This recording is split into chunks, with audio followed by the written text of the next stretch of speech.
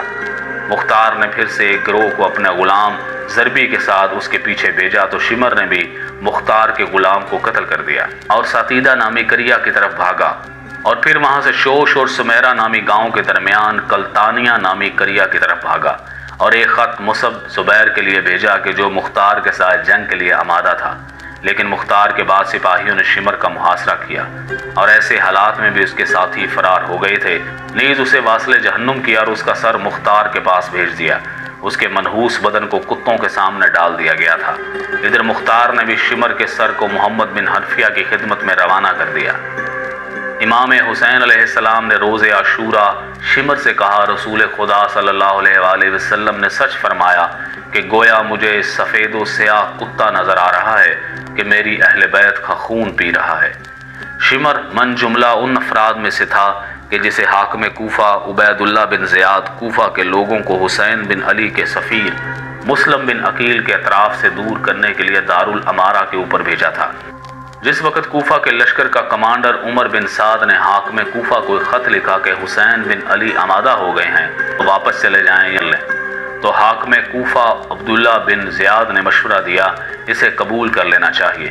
لیکن جس وقت شمر اس خط کے مضمون سے مطلع ہوا تو فوراً اسے منع کر دیا اور مزید کہا کہ اگر حسین بن علی تمہاری اطاعت نہیں کرتے اور پلٹ جاتے ہیں تو بعد میں اور مزید طاقتور ہو جائیں گے، بس بہتر ہے کہ انہیں چھوڑا نہ جائے کہ وہ پلٹ کر واپس چلے جائیں اور موقع کی تلاش میں رہیں۔ عبید اللہ نے بھی شمر کے مشورے کو قبول کر لیا اور اسے 4000 سپاہیوں کا سردار بنا کر نیز ایک خط اسی کے ہمراہ کربلا میں کوفہ کی فوج کے کمانڈر عمر بن سعد کی طرف روانہ کیا تاکہ امام حسین سے مطالبہ کرے کہ یا تو بیعت کر کے سر تسلیم خم کر دیں یا پھر جنگ کے لیے تیار ہو جائیں۔ اور اسی خط میں آخری سطر پر بطور ضمیمہ اسی شمر کی بات کو لکھا گیا تھا، اے عمر سعد، اگر یہ کام تم انجام نہیں دے سکتے تو ہمارے لشکر سے کنارہ کشی اختیار کرو اور لشکر کی کمار شمر بن ذیلجوشن کے سپرد کر دو۔ محرم کی 10ویں تاریخ کے دن کی آخری گھڑیاں جس میں حسین بن علی علیہ السلام کے سر اقدس اور جسم مبارک پر بہت زیادہ زخم لگے ہوئے تھے، شمر نے اپنے کند و برہنہ خنجر کے ساتھ امام حسین علیہ السلام کے سر مبارک پر بیٹھا اور ان حضرت کے سر اطہر کو تن نازنین سے جدا کر دیا۔ کربلا کے واقعہ حائلہ کے بعد شمر مختار کے چنگل سے نکل بھاگا، لیکن مختار نے بھی حکم دیا کہ وہ جہاں کہیں بھی گیا ہے اسے تلاش کرے اور اس کے اعمال کی سزا تک پہنچ جائیں۔ کوفہ کی شورش کے معاجرے میں شمر نے مختار کے خلاف بغاوت میں اصلی کردار ادا کرنے والوں میں سے ایک تھا۔ نتیجے میں مختار کا ایک غلام اس کے تعاقب میں گیا، لیکن شمر کے غلام نے اسے قتل کر دیا اور بعد میں دوسرے کریا کی طرف فرار کر گیا اور پھر وہاں سے بھی کلتانیہ نامی کریا کی طرف چلا گیا، یہاں تک کہ مختار کے سپاہیوں نے اس کا محاصرہ کر لیا۔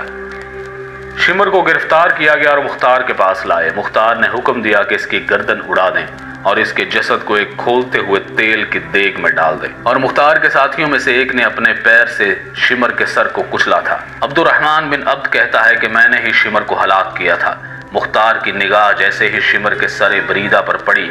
سجدہ شکر بجا لائے اور حکم دیا کہ سر کو نیزے پر بلند کیا جائے اور شہر کی جامع مسجد کے سامنے لوگوں کے درس عبرت کے لیے قرار دیا جائے۔ ایک اور قول بھی اس سے ملتا جلتا تاریخ میں درج ہے۔